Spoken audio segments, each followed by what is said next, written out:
Guys, the real reason people aren't getting their eyelashes done anymore and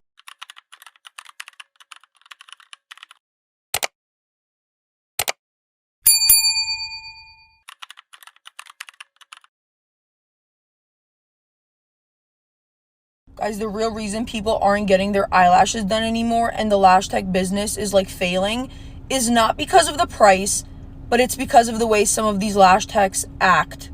It's the way you act.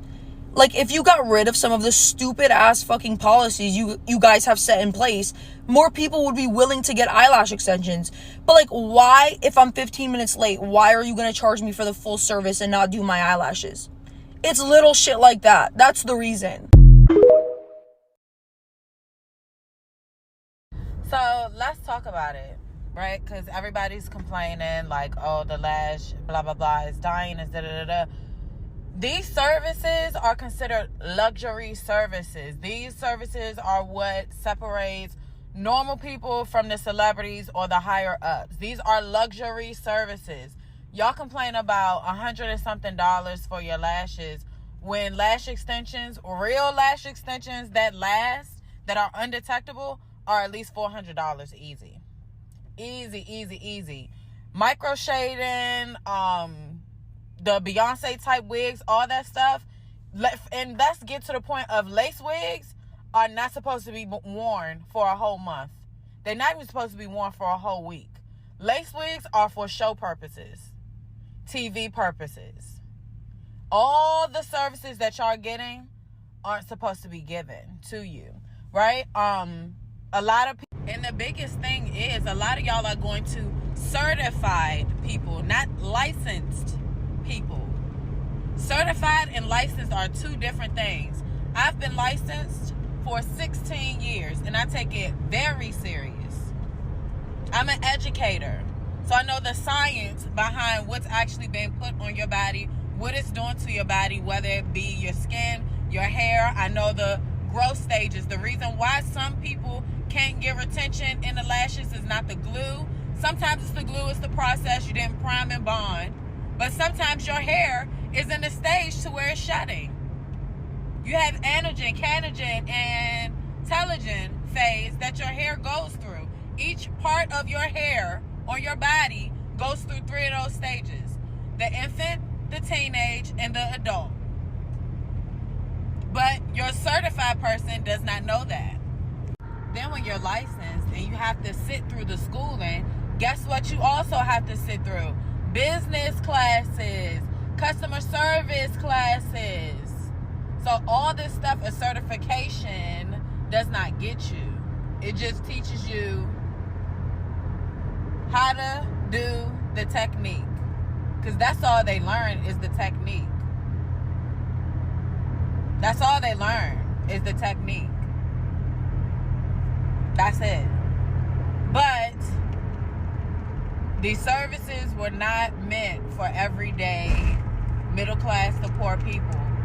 All of these lashes and lip fillers, all that stuff is considered wealthy, right? That's how the celebrities look so good. And you say, oh, their lashes are so da-da-da-da. Their eyebrows always look good. Their skin, because they have the money to afford the upkeep.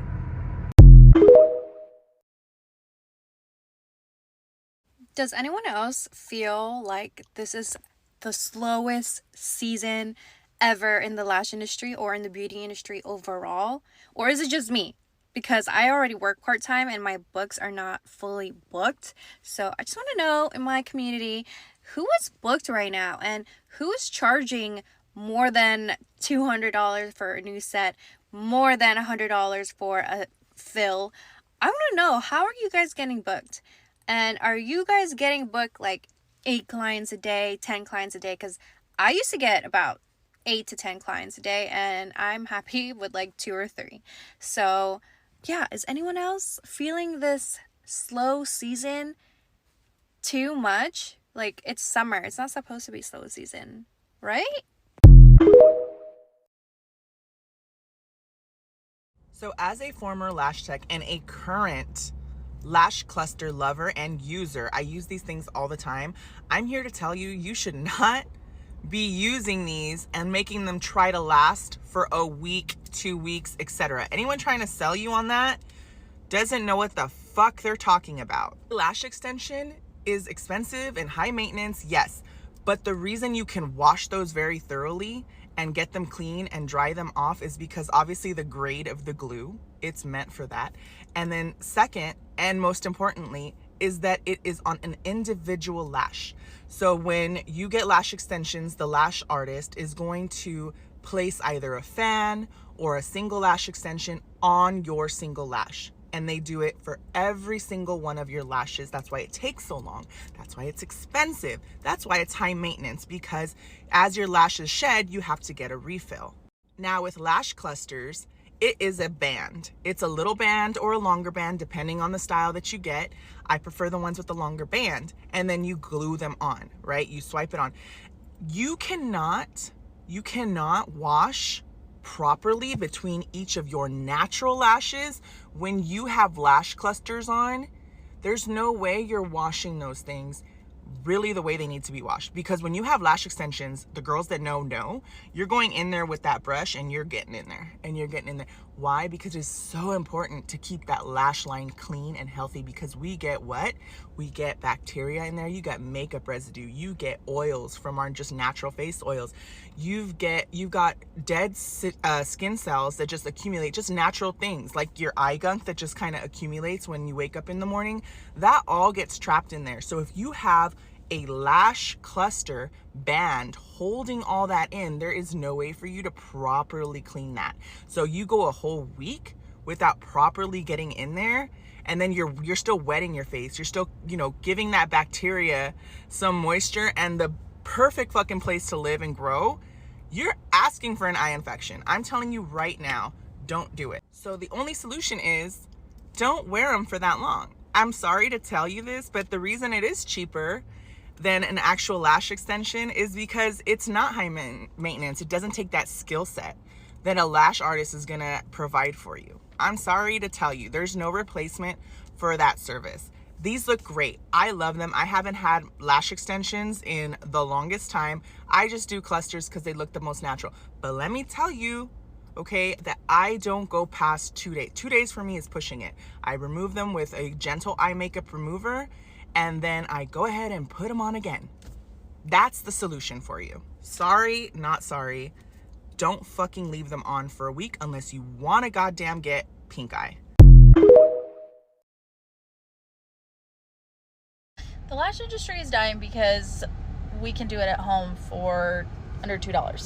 I go to Walmart, I pick up a Pomodoro Kiss lash pack. There's 5 of them.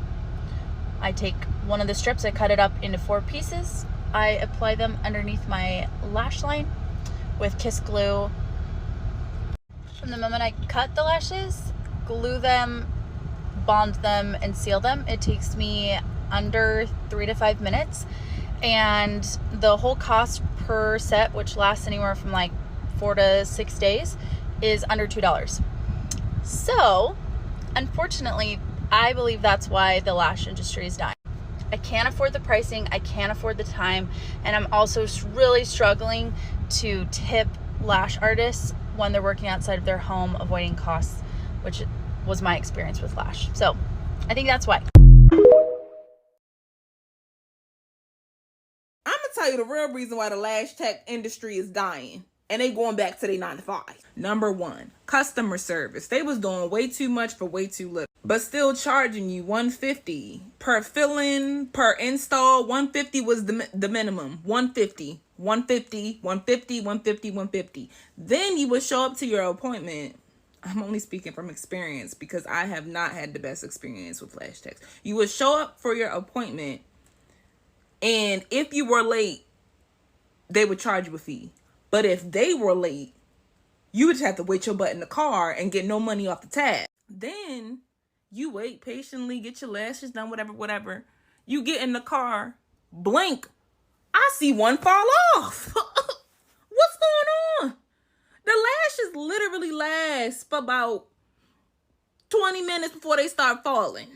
Okay? I'm going to sleep. I wake up, it's lashes on my pillow. what is going on? And then the glue that they would be using would, I would wake up and my eyes would be burning, like literally burning. And the icing on the cake is me learning how to do my lashes at home. So now that I know how to, I'm finna do them, I don't need you no more. There's no $150 fee I gotta pay. There ain't no deposit I gotta pay. I just go in the bathroom and I do what length I want. If I hear another lash artist say some shit about, oh, I've been so busy this year, bitch, I know you're fucking lying. This has been the slowest fucking year of my life. And let me tell you, it's probably been the slowest for other lash brands as well. You wanna know why? What's this? $15 pack of 10. I went on their website, okay? Just wait. Lashbox LA also had something like this. Sure, they could say it was like overstock or something. This is giving shit away for free, okay? Okay, can I find the screenshots that I took? But Lashbox was doing 50% off of a lot of their lashes, which is super rare to ever see. Actually, I've never seen that. In fact, my friend went to the Las Vegas like beauty convention this year, and she was like, hey, do you want me to buy you some Lashbox lashes? Because I love their Royal Sable lashes. And I was like, yeah, what's the deal? She's like, 20% off. And I was like, fuck no, I could get that. Like 20% off is literally nothing to me. Get out of my fucking face. That's like a Labor Day sale. No. A whole convention. Anyway, that's a different story. But 50% off is insane for Lashbox. Their shit is so good. Royal Sable was on sale. No, that's insane. And then not to mention like tons of nail places. I've noticed that they're doing tons of sales, like big sales. Like you never usually see sales over 20% off. 20% off is like usually the best you can find. No, every single brand right now, nails, lashes, everything is heavily discounted. I've been doing lashes for about 9 years, and this is by far the least amount of money I've ever made doing lashes. People don't have a lot of money right now to get eyelash extensions, which is like fine, whatever. And also if you're a lash tech, seriously, like please listen to me when I say this. You don't need to comment that this is the most money you've ever made because you are a minority in this. I would dare say majority of lash artists are struggling, okay? And also, saying that you're making the most money you've ever made isn't going to help us make more money, okay? I see all the fucking lash groups and all these girls are like, hey, I'm really struggling this year. This is so strange. And like other girls are like, this is actually the best year I've ever had. Honestly, like I haven't noticed any difference with like the economy or anything. Like my girls are willing to pay. Shut up. Listen to yourself. Do you want a fucking cookie? Some of us are starving, okay? Bitch, the other day I was looking online. I was like, I'm gonna be a TSA agent here soon. I don't fucking know. Like, I'm like, what's a different career path I could take? What is it? What's a different... Anyone have any recommendations? Thank you. Anyway, I was getting out of hand there. But even big brands of lashes are struggling to stay open right now. That's my guess, okay? And I'm so glad that, like, years ago, my friends were like, you should start your own lash brand. I'm glad I fucking didn't, okay? Because guess what? Everyone and their dog has like a big lash brand. I think it's so cool. I also think that like if you have one, that's a slay on you. I'm so happy I didn't because I could have never made that type of risk with how much money I'm making. And also, if you're thinking about starting like a lash brand, like selling trays of lashes and adhesive, this is the question I would ask myself when people were like, you should start your own brand. What makes me so special to buy from? It's not even about the product being good or not. How could I market it better than all these other brands? I don't have I don't even have thousands of dollars to put into marketing. So there's like no point in me doing that unless it was like a crazy product that like no one else has. But like anyone can buy lashes from anywhere. Why would they buy it from me? Anyway, I'm a realist. And when I think about starting like any type of brand or any type of product, come to me to crush your dreams because I am a certified dream crusher. First it was the lash technicians, now it's the hairstylists. They're losing their minds on my FYP, and it's because people are not sitting in their chairs to pay these exorbitant fees on getting their hair done, dyed, cut, or styled. And to those hairstylists that are really freaking out, what I would have to say is find your lipstick. I promise there's a point to this. I haven't gotten my hair dyed since 2017 when I graduated beauty school as an esthetician, and they gave me a free hair service to celebrate my graduation. There are two conversations that are really impactful that I remembered that I feel are applicable today. First one, after I graduated as an esthetician, I became a makeup artist and esthetician with a very well-known makeup brand that has been around since the 1930s. And this is a luxury cosmetic and skincare brand that has pretty high prices. So during economic recessions, the brand absolutely feels it. One of the makeup artists that I worked with, she had already retired, but she picked up some hours on the weekend just for some extra like passive income. Well, one day I asked her, what did you guys do during the 2008 financial crisis? How did you guys get your sales and meet your sales goals? And she said, well, it was very difficult, but what we focused on was lipstick. Every woman needs a lipstick. Not every woman's gonna buy her luxury moisturizer. Not every woman's gonna buy her luxury foundation. They'll go to drugstore for that. But one of the lowest priced items from the brand was lipstick. And so they really honed in on lipstick, pushing lipstick. And they made it through the 2008 financial crisis. The second conversation that I feel is extremely relevant is when I was still in beauty school, one of the hair teachers said something that I won't forget. She said that it didn't matter how much her clients were struggling financially, they were always loyal to her for one service, and that was root touch-ups and covering the grays. To hairstylists, I would say, what is your lipstick service? In this case, I would say maybe root touch-ups, covering the grays, or maybe trims, maintenance type services. Keep your prices really low and competitive, maybe even not even making that much on those services. This will generate your loyal clientele that's going to keep coming back to you. Those are going to be your bread and butter services, okay? The services where your customers are going to keep coming back to you come rain or shine because you have the best competitive prices on those services. Then on your other services, charge your normal prices. But focus in and provide sales or specials when it comes to these bread and butter services like trims or maintaining your roots. Is it a perfect solution to figuring out this financial crisis? No, but it may prevent you from having to change careers altogether. To the hairstylists that are trying to lecture their clientele and saying that this is a luxury, luxury has a loose meaning in an economic recession. Find your lipstick. As a makeup artist during COVID, our lipstick wasn't lipstick because of the masks. So what did I focus on personally? Eyeshadow, mascara, eye makeup, brows. That was my lipstick during COVID. Find your lipstick now.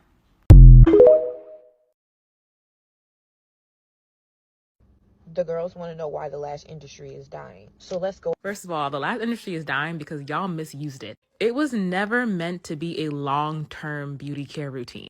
Lashes were supposed to be for special occasions. Like, so you didn't have to spend too much time on your makeup on vacation, or you could go on your honeymoon and get it done for your wedding. Y'all done turned it into a bi-weekly routine. Lashes started out at like $90 for good lashes. Now people are spending $250, which is okay if you get them done like a couple times a year. Y'all done turned it into a bi-weekly routine. $200.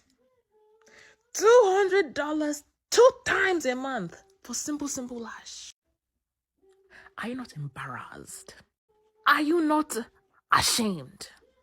Luxury beauty maintenance culture has made us bite off way more than we could chew.